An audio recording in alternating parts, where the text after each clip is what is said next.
Good morning, everyone. Welcome to this video lecture series of wireless cellular and 4G LTE module number 1, lecture number 3.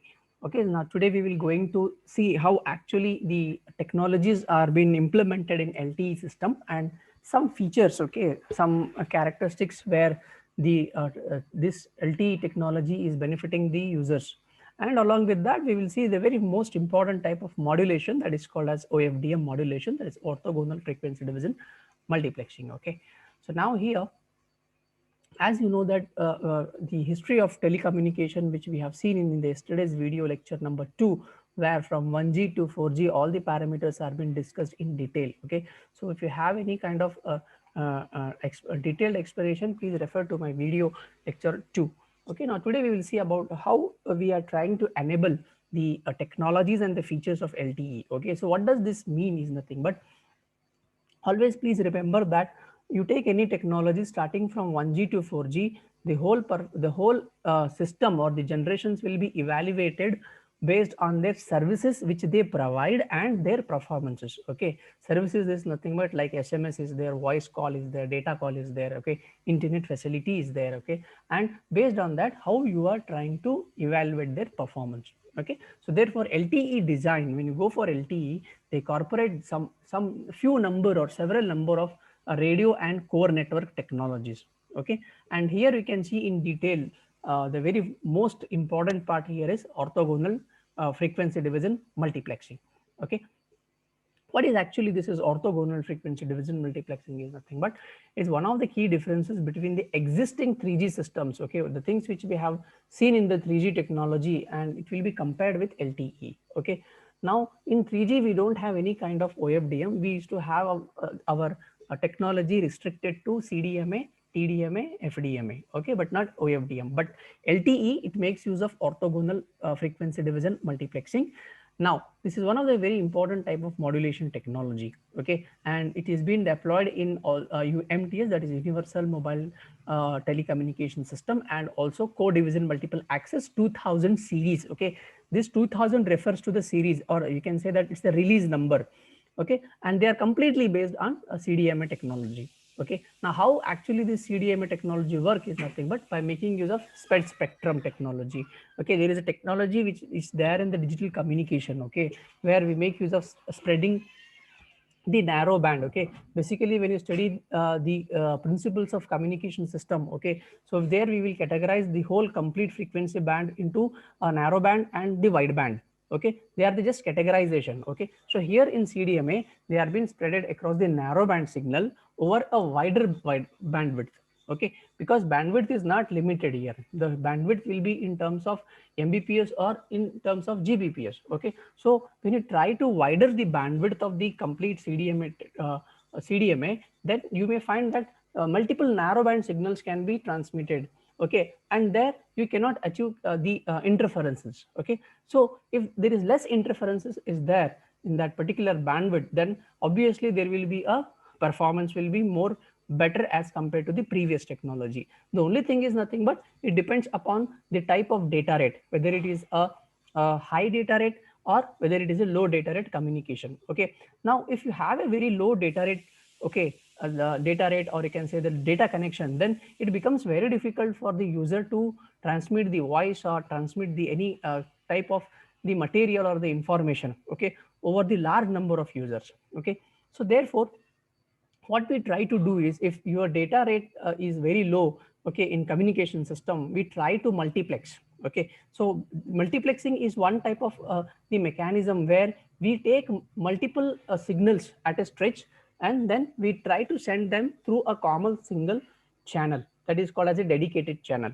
Okay, so when that particular signal is received at the receiver, they can be extracted back by making use of demultiplexing.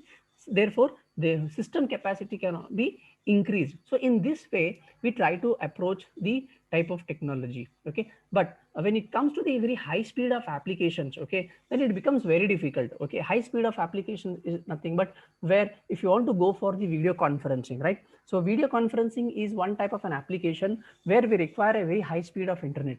Okay, so if we do with a low data rate, then there is a problem with the browsing. There is a problem that always our video conferencing telecasting, or that what we say is completely slow. Okay, and it becomes a kind of an irritating. So therefore, when it comes to the high speed of application, this CDMA will not support the LTE system. Okay, so therefore, for that particular mechanism, if you want to have the very larger bandwidth with the high speed of application, we go with the very new technology that is called as OFDM. So OFDM has been emerged as one of the technology of choice for achieving the high data rates. Now, if anyone asks the question like why we go for OFDM when it is when we have different types of other different type of modulation techniques in digital communication. Okay, now the answer for this question is because the OFDM is giving us the high data rate which can be used for the high speed of application. So when it is compared with CDMA, so therefore we go for OFDM. Okay, and it is one of the core technology which is being used by a variety of systems including Wi-Fi and WiMAX. Okay, now let us see some of the advantages of OFDM, okay, which is led to the selection of LTE. Why we should use OFDM? What are the advantages of this particular OFDM? Okay, the first advantage here is the elegant solutions to multipath interferences. Okay, and always remember, please try to understand the highlighted points. Okay, because it will help you to understand in detail the concept. Okay, the one thing is multipath, another is called as interferences. Now interferences is nothing but the addition of the other things along with your important data. Okay, and what do you mean by multipath means if I'm trying to transmit one signal across one particular path, okay, we cannot guarantee that it will travel to a single path. Okay, there will be multipath, there will be reflection, refraction, diffraction. Okay, many things happens when it comes to the wireless. Okay, so therefore this is one of the critical challenge to a high bitrate transmission in wireless channel, that is called ISI, that is called inter-symbol interferences. And always remember, the inter-symbol interferences is caused by multipath. Okay, and what is happening in the multipath is when the time delay between the various signal path is significant fraction of transmitted symbols, transmitted signal symbols period, a transmitted symbol may arrive at the receiver during the next symbol, and it causes inter-symbol interferences. It means that, for example, if you are trying to send one signal, okay, and that particular signal is traveling across many paths wirelessly, and it may hit your buildings, trees, car, any other object which comes in front of it, and when it hit, it will reflect it back. Okay, and no doubt when it reflected back, or if you do not if even you do not encounter any object in front of it, it has to reach to the receiver. Okay, and now if the receiver is receiving the same signal at different amount of time, then with some amount of delay between the different paths, okay, then there is a possibility that you may get the next symbol. So this causes inter-symbol interferences. Okay, and the high data rate symbol, it is always a shorter, because when the speed of the data rate is high, then the symbol time is obviously very short. So therefore it takes a very small amount of delay to cause ISI in LTE system, and it is a bigger challenge for a broadband wireless, because if the smaller is the delay, then there is a problem that you may have the aliasing problems, so there you may lose the information. Okay, so OFDM is, again, it's a multi-carrier modulation technique that overcomes the challenge in elegant manner. So if you try to make use of this particular OFDM, then this problem can be solved properly. And now, but the basic idea behind this multi-carrier modulation is you need to divide the given data rate into streams of several parallel low bitrate stream and modulate the each stream on separate carrier. It means that if you have a large bitrate, if you have a high data rate, then you need to divide it parallelly. Parallelly in the sense you just divide into blocks, several blocks of low data rate. Okay, for example, if you have 100 is a data bit, then you divide 100 into 10. So 10, 10, 10, 10 will be the parallelly. Then for each 10, for each 10, 10, 10, you assign the separate carriers. Okay, and those particular separate carriers, we call it as sub carriers. Okay, or sometimes we also call as tone. So this mechanism is called as splitting of your data stream into multiple or many parallel stream, just to increase the symbol duration. So how many total symbols will be? If I make it 10, if I take it 100, it will be 10. Okay, so there will be 10 data streams or there will be 10 data duration streams, such that whenever there is a multipath delay spread is occurring, then there will be a small amount of duration of symbol. Okay, so when the duration is very small, then easily we can encounter or try to find the error where there is a problem by making use of the concept of IDC. Okay, so OFDM is spectrally efficient when it comes to the multi-carrier modulation. So this is how the problem can be solved if you are trying to make use of OFDM for multipath interferences. Then the second is reduce the computational complexity. Okay, now here we have already studied the concept of DSP, that is signal processing, that is FFT and IFFT. Okay, so this FFT and IFFT will be implemented in OFDM, or you can say in the other words that the OFDM technology makes use of fast Fourier transforms or IFFT, and we know the difference between the FFT algorithms and the direct computation of FFT algorithms. Okay, so if you just go back to the previous concept of DSP, there we have seen how actually the number of complex additions and the number of complex multiplications.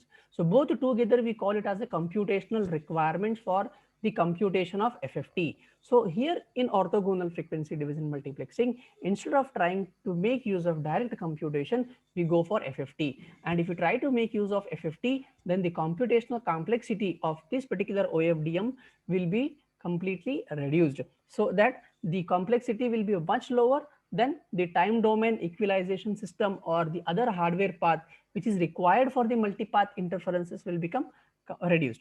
Okay, and this reduces the downlink as downlink or the uplink receiver processing part. Okay, so this again also reduces the mobile cost, okay, or the device cost, and in turn the power consumption is also reduced. So therefore the another important advantage is, if you want to try to reduce the complexity, then try to make use of FFT algorithms.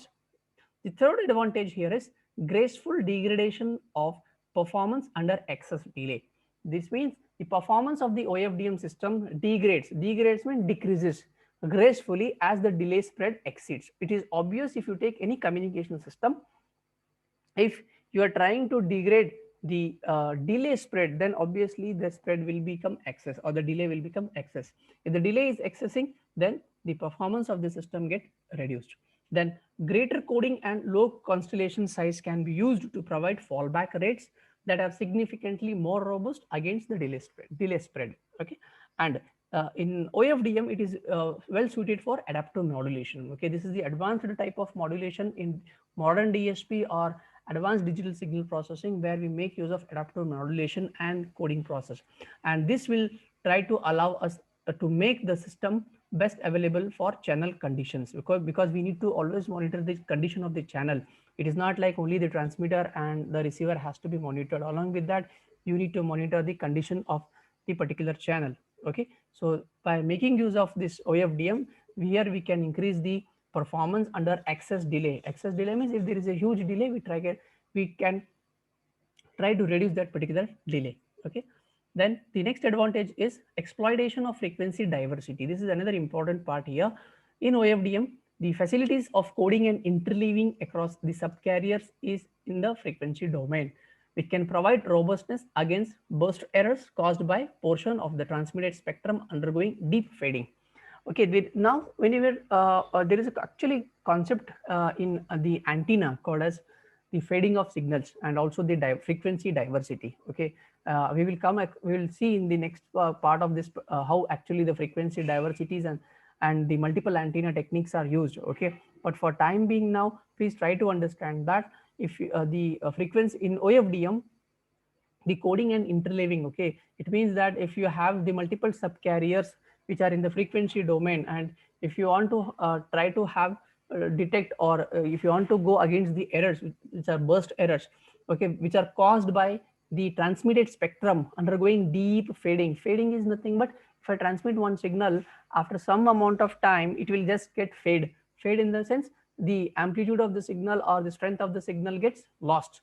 So therefore you may not receive the proper information at the transmitter, at the receiver side. So therefore the OFDM allows for the channel bandwidth to be a scalable without impacting the hardware design. It means that without the additional hardware, without the change in the hardware design of the base station and the mobile station, this OFDM will benefit the complete system or the LTE system in terms of the hardware design, and this allows the LTE to be deployed in variety of spectrum allocation and different channel bandwidth. The next is enable efficient multi-access scheme. Okay, so OFDM, it can be used in multiple access or multi-access scheme by partitioning the different subcarrier. That is what we have seen in the earlier part. Okay, so partitioning is the thing, but if I have 100 and if I divide into 10 slots, so there will be how many partitions? 10 partitions. Okay, and so 10 partitions means I can give it for 10 users. So this is how I can make it enable for multi-users. Okay, and this scheme is referred to as OFDM, and it is being exploited in LTE. Okay, and OFDM offers the ability to provide fine granularity in channel allocation. Means there is a proper allocation of channel is being done in OFDM when it is as rather compared with CDMA or TDMA or other type of modulation scheme. Okay, and which can be achieved significantly with the capacity improvements, particularly in slow time varying channels. The next is robust against narrowband interferences. OFDM is relatively robust against the narrowband interferences, since such interference affects only the fraction of subcarriers. Okay, it means that if you have a narrowband spectrum, okay, then there will be a minimal or the fraction of interferences will be there, so that easily you can check and try to overcome those particular narrowband interferences. Then the next advantage is suitable for coherent demodulation. Okay, when it comes to modulation, obviously there will be some kind of demodulation at the receiver. So it is relatively easy to do pilot based channel estimation in OFDM system, which render them suitable for coherent demodulation scheme that are more power efficient. Okay, for example, if you are trying to transmit some signals and they are very more power efficient, in the sense if they require more power. Okay, so pilot based channel estimation is done in OFDM. Pilot based is nothing but just at taking some random signals and then trying to estimate it in terms of the performance parameter or in terms of the service parameters. Okay, and then try to render them is nothing but try to evaluate them in a proper or in a suitable coherent demodulation. Coherent is nothing but there should be a proper synchronization between the transmitter and the receiver. Okay, so if you try to synchronize the transmitter and the receiver channels, then we call it as coherent. So coherent demodulation is one of the important type of demodulation which we use in communication system. Okay, and the next is suitable for facilities use of MIMO. Very important advantage is multiple inputs and multiple outputs. Okay, so MIMO basically stands for multiple input and multiple outputs, and it is referred to the collection of signal processing techniques that use multiple antenna.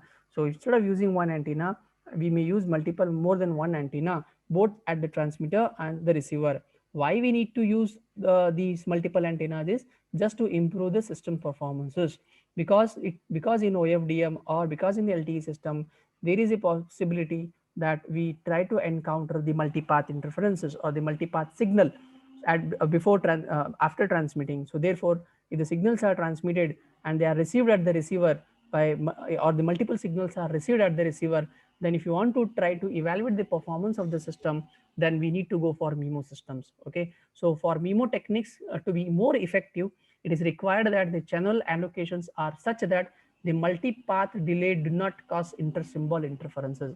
If you are trying to make use of MIMO systems, make sure that there should not be ISI. Okay, and then there should not be any kind of flat fading of the channels and not a frequency selective one.